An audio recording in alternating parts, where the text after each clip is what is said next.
Merci Emmanuel, je suis sûre que vous avez déjà des questions, mais on va attendre quand que tout le monde ait parlé. Et là, on donnera la parole aux personnes. Maintenant, nous allons voir une projection de films, comme je vous ai dit, que Mordechai Rothgold va vous présenter, sur les aspects de la riposte positif et plus actif contre terrorisme. Merci beaucoup, bonsoir, bonjour. Tout d'abord, je souhaiterais saluer la mémoire de prof. Il faut baisser la lumière.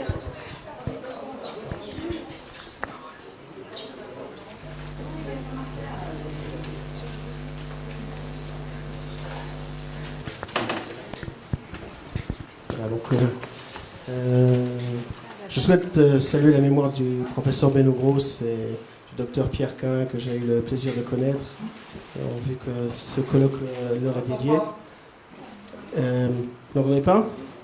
C'est bon? C'est bon. Voilà. Je dirige le département qui est un peu si vous voulez, l'usine de production de matériel d'information d'Israël vis-à-vis de l'étranger. En l'occurrence, nous produisons aujourd'hui des matériels à toutes sortes de niveaux. On rajoute en fait des strates en fonction de l'évolution du monde dans lequel nous vivons. Nous produisons du matériel écrit parce qu'il y a encore des gens qui lisent dans notre monde d'aujourd'hui, donc des brochures, des livrets. Nous produisons beaucoup d'informations aussi qui sont écrites et diffusées à travers Internet, par mail, c'est la méthode la plus classique, mais également sur les réseaux sociaux. Et le secteur qui va en croissant aujourd'hui est le secteur audiovisuel. Et donc je vous montrerai 2-3 extraits de films que nous produisons parce que nous utilisons de plus en plus les médias audiovisuels pour transmettre nos messages. Nous vivons dans un monde, comme vous le savez, qui est de plus en plus visuel. Et c'est devenu l'un des moyens pour s'adresser aussi aux nouvelles générations dont parlait mon collègue M. Narchon. Dans un premier temps, je voudrais un peu distinguer les publics auxquels nous nous adressons. Nous sommes ici à Jérusalem. Le ministère s'adresse au monde entier. La France, c'est l'un des pays importants, le monde francophone en général. Mais je pense que dans la plupart des pays du monde, on peut distinguer de façon très générale trois publics différents. Ce n'est pas les amis d'Israël et les ennemis d'Israël. Il y a trois publics spécifiques. L'un, c'est bien entendu ceux qui ne nous aiment pas. Donc, on va appeler ça les ennemis d'Israël, avec qui en général on n'a pas tellement d'intérêt à avoir de dialogue, puisque de toute manière ils ne veulent pas entendre. Ils nous attaquent, ils sont convaincus de ce qu'ils prétendent savoir, et ce n'est pas vraiment le public cible, a priori, bien qu'il y ait des exceptions à ce niveau-là. Il y a aussi les amis d'Israël, bien entendu, et ça c'est un public très important, qu'ils soient juifs ou non juifs. C'est très important de pouvoir fournir à nos amis les informations et le matériel d'information qui leur permettent de promouvoir notre message, notre image. Et ça, comme je le disais, c'est à la fois avec des méthodes classiques et des méthodes beaucoup plus modernes. Et je pense pouvoir évaluer à nouveau de façon très globale, ce n'est pas une analyse statistique exacte, mais que dans la plupart des pays, il y a 10 à 20%, ça varie, ça peut être moins, ça peut être plus, d'ennemis d'Israël déclarés. Et il y a aussi, dans la plupart des cas, 10 à 20% d'amis d'Israël déclarés. Dans la plupart des pays du monde, on a une base solide d'amis qui nous soutiennent, que ce soit activement ou passivement, ou qui expriment une sympathie vis-à-vis d'Israël. Mais surtout, si vous faites le calcul, il y a un troisième public. Entre ceux qui ne nous aiment pas et ceux qui nous aiment, entre guillemets, il y a le grand public qui n'a pas vraiment d'opinion, ni pour ni contre.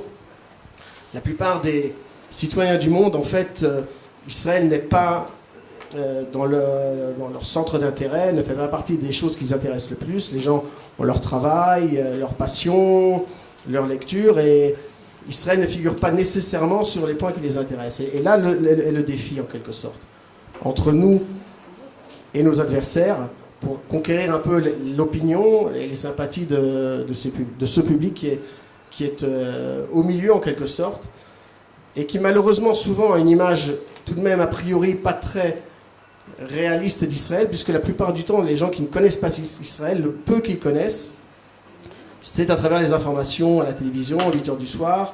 En général, on ne parle pas toujours d'Israël de façon très objective dans les journaux télévisés classiques. Alors, je voulais vous montrer dans un premier temps un peu un cas d'école que nous avons eu l'année dernière. Nous avions préparé après après les événements de l'été 2014 à Gaza, nous avions donc constaté un peu ce défi d'opinion que nous avions. Et nous avions préparé un petit film dans différentes langues. Je vais vous le montrer et ensuite je vous en parlerai plus en détail. De quel côté êtes-vous? Êtes-vous du côté qui croit aux débats ouverts ou du côté qui réprime la liberté de parole? Du côté qui cultive la démocratie ou du côté qui exécute les opposants politiques? Du côté fier de sa société diversifiée ou du côté qui persécute les homosexuels et les minorités religieuses? Du côté qui aspire à l'égalité des sexes ou du côté qui opprime les femmes et qui ferme les yeux sur les crimes d'honneur? Du côté qui investit dans l'éducation ou du côté qui utilise son argent pour financer le terrorisme? Du côté qui fait tous les efforts pour éviter de faire du mal aux innocents ou du côté qui cible délibérément des civils? Du côté qui sanctifie la vie ou celui qui vénère la mort? Je sais de quel côté je suis. Et ce n'est pas celui de l'organisation terroriste. Je suis pour la liberté. Je suis pour la démocratie. Je suis pour Israël.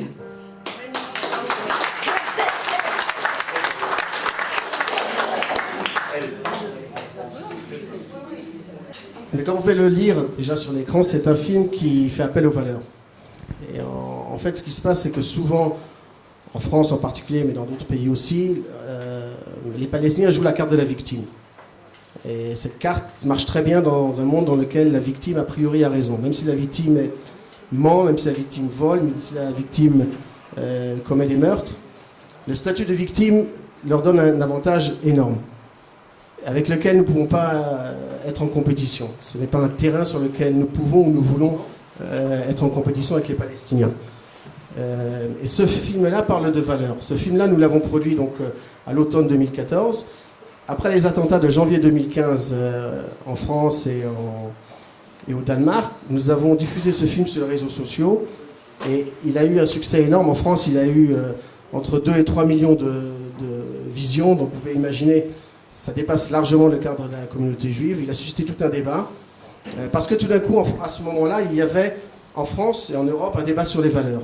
Et quand on parle de valeurs, là, nous avons quelque chose à dire.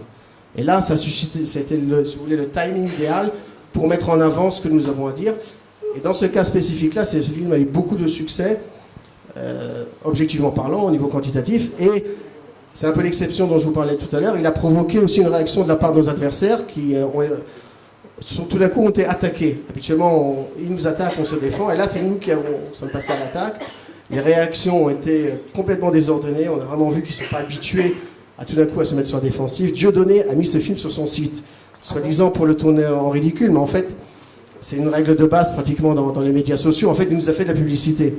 Et là, c'est un peu un cas donc, extraordinaire dans lequel nous avons eu cette dispute, en quelque sorte, avec nos adversaires, mais surtout, ça a eu un impact aussi sur le grand public, et les chiffres l'ont prouvé.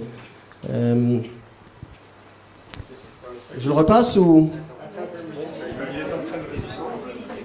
Alors attends, il faut descendre à l'option haut-parleur. Descends à l'option haut-parleur. En bas, voilà. Ok, on va essayer. Ça, je peux le fermer, non? Vas-y.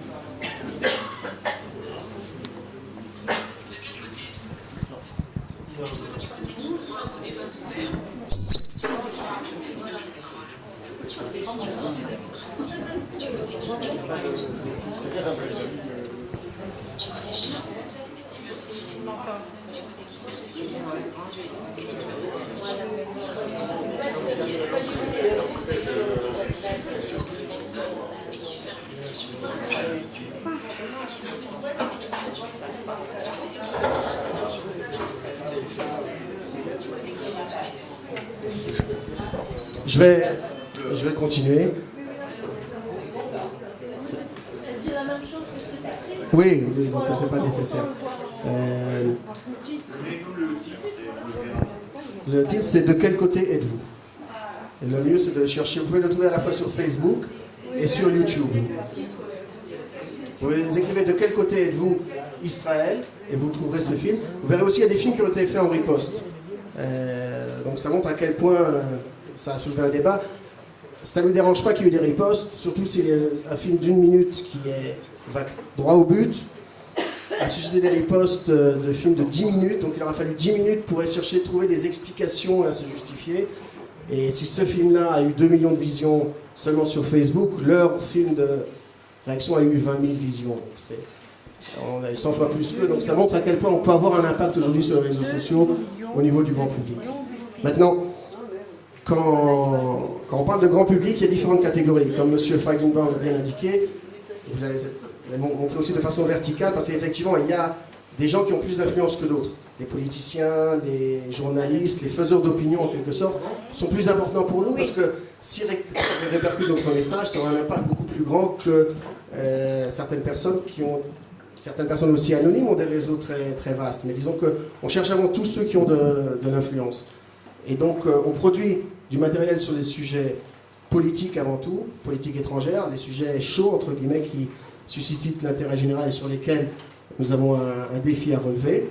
Et ces films-là servent donc a priori pas tellement à faire des remontrances à nos ennemis, mais plutôt à fournir du matériel, à donner les arguments à nos amis et leur donner aussi des outils qu'eux peuvent utiliser pour les rediffuser. Donc je vais vous montrer un autre film que nous avons produit.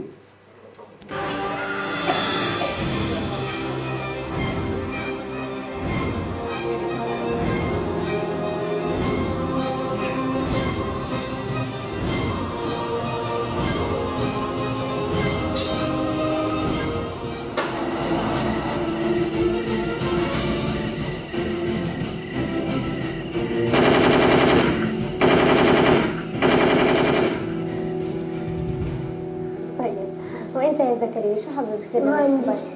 مهندس؟ ليش بدك تصير مهندس؟ عشان افجر اليوم.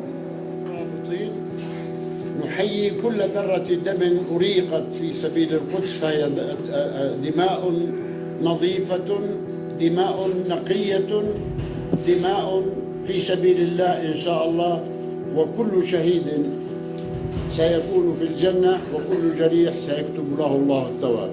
أنا عندي الإعجار أفضل والله. شو هو الأهل الوالد الوالدة شو بيقولوا؟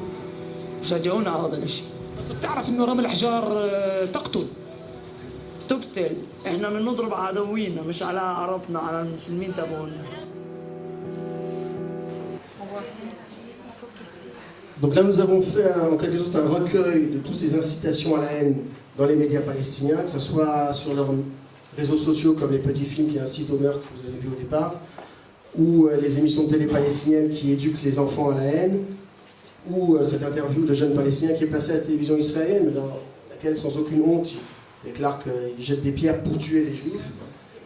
Donc nous avons un peu fait un recueil de tout cela, très succinct, qui est diffusé à nouveau sur les réseaux sociaux, et dont nos amis peuvent se servir pour montrer de quoi il est question ici. Et je peux vous dire que nous utilisons aussi directement ces films par rapport à des parlementaires européens qui viennent par exemple en visite en Israël, et que ça leur ouvre les yeux parce que malheureusement ces images-là ne sont pas retransmises sur les grands médias, sur les télévisions occidentales. Dans le meilleur des cas, on parlera de l'incitation à la haine palestinienne, mais je ne connais pas encore de grands médias occidentaux qui aient osé les montrer directement. Et donc c'est important de faire savoir ce qui se passe. Je peux baisser ton micro une minute? Oui. J'ai trouvé le bouton. Non, c'est là. Non, c'est autre chose. C'est autre chose, là, c'est autre chose. Mets ton fil. Essaye. Alors,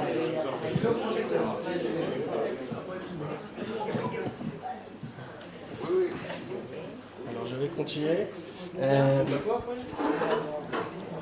Donc pour revenir un peu au vif du débat, et comme Nathalie l'avait dit tout à l'heure, il y a aussi un autre pan au travail que nous menons, à la lutte que nous menons. Une chose, c'est de parler de tous ces sujets qui sont les sujets chauds, entre guillemets, au cœur du conflit et des débats de politique étrangère. Mais comme je vous disais tout à l'heure, la plupart des citoyens du monde, que ce soit en Europe, et c'est encore plus le cas sur d'autres continents, c'est pas ça vraiment qui les intéresse. Ils peuvent avoir une vague opinion parfois, mais finalement chacun mène sa vie et chacun a d'autres sujets qui l'intéressent. Et c'est ça un peu le travail positif que nous cherchons à mener pour approcher l'opinion publique d'Israël sans parler du conflit. Et là, nous produisons toutes sortes à nouveau de brochures, de matériel d'information et de films. Et là, les films jouent un rôle peut-être encore plus important pour montrer Israël à ceux qui ne peuvent pas venir ici. C'est vrai que la meilleure façon de gagner de nouveaux amis, c'est de faire venir en Israël des personnes qui n'ont jamais mis les pieds et qui peuvent juger par eux-mêmes. Et en général, à 90%, ils reviennent avec une opinion positive. Mais qu'est-ce qu'on fait avec les millions qui ne viendront pas en Israël? Alors là, on cherche à les atteindre à travers ce qui les intéresse véritablement. Parce qu'Israël n'étant pas un centre d'intérêt, on ne va pas les obliger à s'intéresser à Israël. Mais par contre, si ce qui les intéresse, c'est le vin, on peut leur montrer qu'en Israël, on fait du bon vin. Si ce qui les intéresse, c'est l'opéra, on peut leur montrer, à travers un petit film, qu'Israël fait des représentations d'opéra dans le désert à Masada. Si ce qui les intéresse, c'est le marathon, on peut leur montrer qu'en Israël, il y a 4 marathons internationaux qui ont lieu chaque année. Donc quelque part, c'est un travail de longue haleine que nous faisons. Ça, c'est pas la riposte directe à l'immédiat, mais c'est une façon un peu de montrer au monde qu'Israël, c'est beaucoup plus que ce qu'ils voient sur leur petit écran à la télé le soir. Et qu'en fait, Israël est tellement riche et tellement varié dans ce qui se passe ici au quotidien que pratiquement chaque personne qui a une activité sportive, intellectuelle, professionnelle peut trouver un atome crochu avec Israël. Et là, nous créons une mosaïque, si vous voulez, de films et de publications qui montrent un peu cette diversité de réalité israélienne. Et là, à nouveau, ça a un impact à long terme. Il y a des films, par exemple, comme l'opéra, c'est peut-être un bon exemple parce qu'il n'y a pas des millions d'amateurs d'opéra dans chaque pays. L'opéra, c'est vraiment très, on s'appelle une culture de niche aujourd'hui, c'est pas la culture de masse. Et pourtant, les gens qui aiment l'opéra, en général, sont des gens avec un niveau socio-économique assez élevé. C'est des gens qui ont de l'influence. Ce sont des gens... C'est un secteur, c'est un segment particulier de l'opinion publique que nous cherchons à atteindre parce que nous savons que ces gens-là sont des gens qui peuvent avoir de l'impact. Donc si on fait un petit film de 2 minutes sur une représentation d'opéra israélienne en racontant une histoire au passage particulière comme celle de Masada, et qu'on découvre tout d'un coup que des dizaines de milliers de personnes en Amérique du Sud ont regardé ce film, c'est parce que ces dizaines de milliers de personnes, à l'époque c'était le Carmen à Masada, cherchaient Carmen sur Internet, ils ne cherchaient pas Masada ou Israël. C'est à travers l'opéra Carmen qu'ils ont découvert Israël. Et donc, je vais vous montrer un petit film que nous avons fait maintenant pour le 68e anniversaire de l'indépendance d'Israël. À nouveau, nous l'avons aussi produit en plusieurs langues, y compris en français. Et un film de 6 minutes, donc c'est un défi, parce qu'un film de 6 minutes avec beaucoup de textes sur Internet, c'est pas évident aujourd'hui. Les gens en général ont plutôt tendance à regarder des clips de 30 secondes. Et pourtant, on a eu plus de 3 millions de visions au niveau international en l'espace de 2 semaines. Donc ça montre que, à nouveau, quand on a quelque chose à dire, ça marche. Alors, ça, je vais vous montrer, et ensuite, encore quelques mots en conclusion. Lorsque vous entendez le mot Israël, qu'est-ce qui vous vient à l'esprit? Probablement cette image, ou celle-ci, ou certainement celle-là. Voici donc 68 faits que vous ignorez probablement à propos d'Israël. Israël est un pays jeune. Jeune à quel point? Il n'a que 68 ans. En année-nation, cela représente 3 ans, un véritable bébé. La population d'Israël constitue environ 1,6% de l'ensemble de la population du Moyen-Orient. 1/10% de la totalité de la superficie de la région. Un pays minuscule. Il est possible de traverser l'ensemble du pays en moins de 5 heures, depuis le mont Hermon recouvert de neige jusqu'aux plages volantes des lacs. Israël, 3e pays au monde en termes de consommation de friandises et de légumes. Israël a été le premier au monde à bannir les publicités présentant des top modèles en sous-poids. Israël possède le plus grand nombre de diplômés par habitant au monde. Et la plus forte proportion de start-up et également de musées. Tel Aviv est le foyer de 80 000 chiens qui profitent de 60 parcs qui leur sont autorisés. Le plus grand cimetière de chiens datant des temps anciens a été découvert en Israël à Ashkelon. Jérusalem, une des plus vieilles villes au monde, est également la plus intelligente. Pourquoi? Parce qu'il s'agit de la première ville au monde à être entièrement couverte par le Wi-Fi, avec lequel vous pourrez trouver l'un des meilleurs hôtels au monde, l'hôtel Abra. Je ne vais pas montrer toutes les 6 minutes, il y a 68 faits. Je vous laisserai le découvrir. Alors comment est-ce qu'on arrive à ces 3 millions de visions mondiales en si peu de temps? En fait, c'est grâce à vous, c'est grâce aux amis d'Israël. Parce qu'on travaille un peu en cercle concentrique. En fait, on lance, si vous voulez, sur Internet, à travers les réseaux sociaux, des produits, que ce soit des films ou des infographies ou des textes. Et on les diffuse à travers nos 106 représentations diplomatiques dans le monde. Donc on les diffuse à travers nos représentations diplomatiques. Et on les diffuse aussi à travers nos amis. Et c'est le fait que nos amis les mettent ensuite sur leurs propres réseaux sociaux qu'on arrive à atteindre, si vous voulez, le 3e cercle concentrique. Nous sommes ici à Jérusalem. Le premier cercle, ce sont nos missions diplomatiques. Le second cercle, ce sont les missions d'Israël, qui ont accès direct à ce que nous produisons. Et le 3e cercle, le troisième cercle, comme je disais, le grand défi, c'est ce grand public. Et on y arrive à travers nos amis qui partagent ce que nous faisons, qui le diffusent parce qu'ils eux-mêmes l'ont aimé et qui par là arrivent à atteindre des personnes, des publics, des amis juifs et non juifs qui n'ont pas ce lien direct a priori avec Israël. Et là, je pense que vous avez beaucoup à contribuer également et je pense qu'il y a beaucoup de choses qu'on peut faire ensemble à ce niveau-là. Merci.